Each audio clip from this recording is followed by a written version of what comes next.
Merhaba. Ukraynalı öğrenciler için kapsayıcı bir üniversite deneyimi sağlamak amacıyla akademisyenler neler sunmalıdır başlıklı bu derse hoş geldiniz.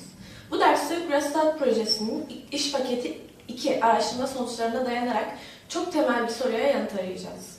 Akademisyenler Ukraynalı öğrencilerin üniversite ortamında kendilerini kapsanmış, desteklenmiş ve güvende hissetmeleri için hangi unsurları sağlamalıdır? Ukrastat projesi kapsamında yürütülen ikinci iş paketi araştırması, Ukraynalı öğrencilerin üniversite deneyimlerini değerlendirirken özellikle dahil etme politikalarına buldukları memnuniyetin belirleyici bir rol oynadığını ortaya koymuştur.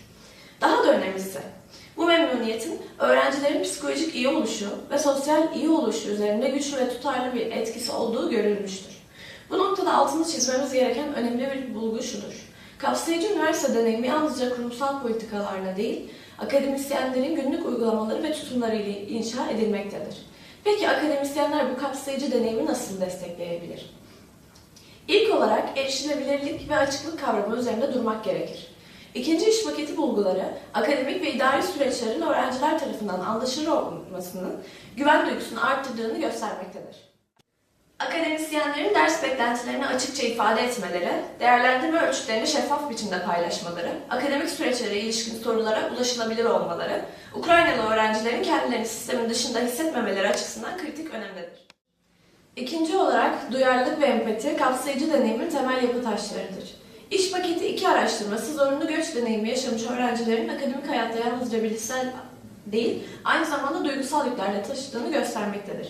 Bu bağlamda akademisyenlerden beklenen öğrencilerin yaşadıkları deneyimleri sorgulamak ya da açıklama talep etmek değil, anlayışlı ve destekleyici bir öğrenme ortamı sunmaktır. Bu yaklaşım öğrencilerin akademik performansını düşüren bir unsur değildir.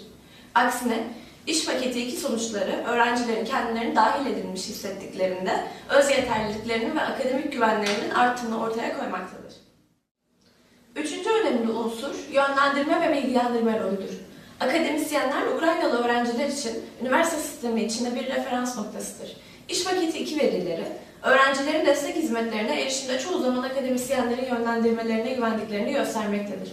Bu nedenle akademisyenlerin psikolojik danışmanlık, dil desteği, uluslararası öğrenci ofisi hizmetleri gibi mevcut destek mekanizmaları hakkında temel bilgiye sahip olmaları kapsayıcı deneyimi güçlendirmektedir.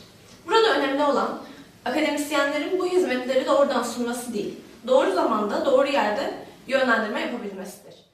Dördüncü olarak adil ve kapsayıcı sınıf ortamı oluşturma sorumluluğundan söz etmek gerekir. İkinci iş paketi araştırması, öğrencilerin üniversiteye aidiyet duygusunu, sınıf içi etkileşimler, öğretim dili ve katılım fırsatlarıyla yakından ilişkili olduğunu göstermektedir. Akademisyenlerin farklı kültürel geçmişlere dikkate alan örnekler kullanması, sınıf içi tartışmalarda kapsayıcı bir dil benimsemesi, öğrencilerin kendilerini ifade edebilecekleri güvenli alanlar yaratması, Ukraynalı öğrencilerin sosyal iyi oluşunu doğrudan desteklemektedir.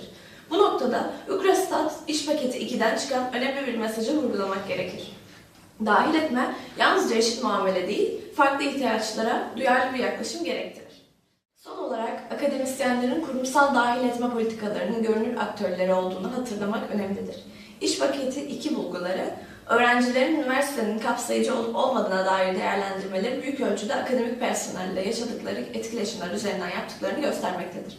Yani bir akademisyenin sergilediği tutum, öğrenci için yalnızca bireysel bir deneyim değil, üniversitenin tamamını temsil eden bir mesaj niteliği taşımaktadır. Özetle kapsayıcı bir üniversite deneyimi sağlamak için akademisyenlerin sunduğu açık iletişim, empatik yaklaşım, bilinçli yönlendirme ve kapsayıcı öğrenme ortamları Ukrastat İş Paketi 2 araştırmasında gösterdiği gibi Ukraynalı öğrencilerin psikolojik ve sosyal iyi oluşunu doğrudan desteklemektedir. Bir sonraki derslerde bu kapsayıcı akademik yaklaşımların öğrencilerin sosyal entegrasyonu ve ev sahibi toplumla ilişkileri üzerindeki etkilerini daha ayrıntılı biçimde ele alacağız. Dinlediğiniz için teşekkür ederim. Bir sonraki derste görüşmek üzere.